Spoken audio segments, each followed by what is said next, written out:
खरं तर हेच बोलायला आम्ही तुमच्याकडे येणार होतो, पण गादीवर बसणार कोण?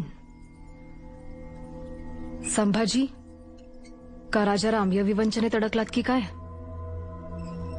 हो, अडकलोय. म्हणूनच तर तुम्ही सांगा महाराणी साहेबा, कोण बसेल गादीवर? राजाराम बसेल गादीवर. संभाजी पन्हाळ्यावर असताना? संभाजी काय? शंभूराजे म्हणा. तुम्ही थांबाव. मग त्यांना कैद करा. ठीक आहे, ठीक आहे. अहो ठीक आहे काय अनाजी पंत, महाराणी साहेबा ह्या सगळ्याची काहीही गरज नाहीये. कदाचित शंभूराजे हसत हसत तयार होतील युवराज राजारामांच्या राज्याभिषेकाला. वकीलपत्र घेतलं की काय त्यांचं? सोनोपंत नाही, मला ठीक असं नाही, म्हणा- पोराचा हक्क मागते मी. आणि हो, राजारामाची आई म्हणून विनंती नाही, तर स्वराज्याची महाराणी म्हणून तुम्हाला आदेश करतोय, त्यांना कैद करा. प्रधान किंवा सुरनीस यांचा तो अधिकार नाही. हा, पण सरसेनापतींचा आहे, त्यांचाच असतो. मग त्यांना जाऊन तसं सांगा. राजमुद्रा उमटवल्याचा लेखी आदेश मिळू शकेल? अनाजी पंत, लेखी आदेशाबरोबर एका भावाने बहिणीला दिलेला शब्द सुद्धा मिळेल. सरसेनापतींनी दिलेला आदेश किंवा भावानी दिलेला शब्द नाही पाळला तर?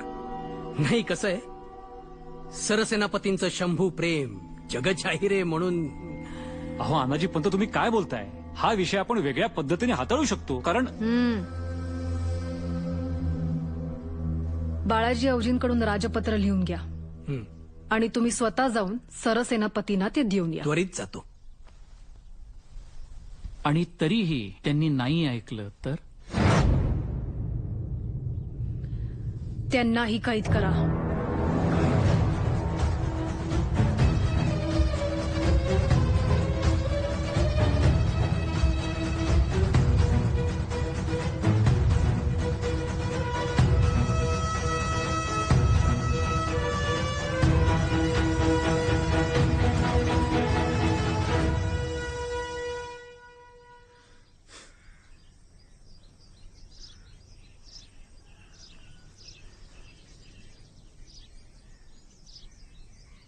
काय सरसेनापती, काय म्हणतंय स्वराज्य? राखताय ना? राजा, राजा,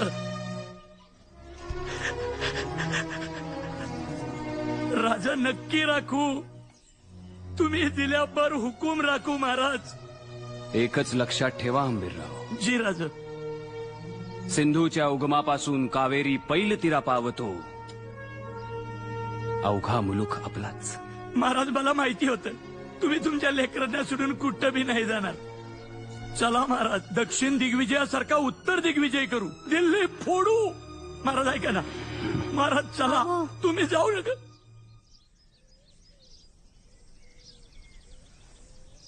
किती बी कडू असलं तरी सत्य पचवावंच लागल. काय काढू? इथं महाराज माझ्या समोर उभे आहेत.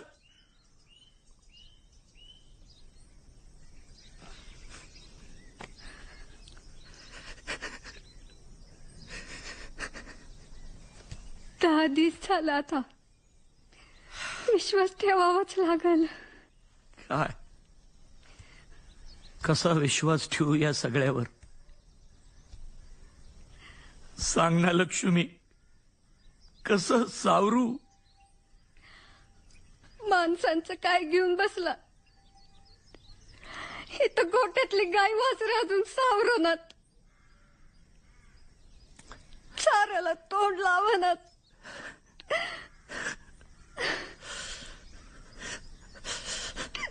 असं वाटतं कवा बी महाराज येतील आणि म्हणतील, सरसेनापती चला एखादी नवी मोहीम आखू. अरे कुठं गेले महाराज? आबा, तुम्ही कुठे गेले आपले महाराज?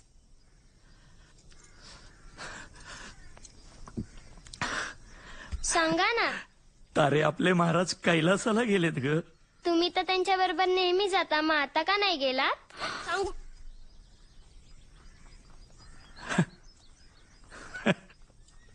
तारे, महाराजांनी तुझ्या आबांवर लय मोठी जबाबदारी दिली ग. स्वराज्य राखायची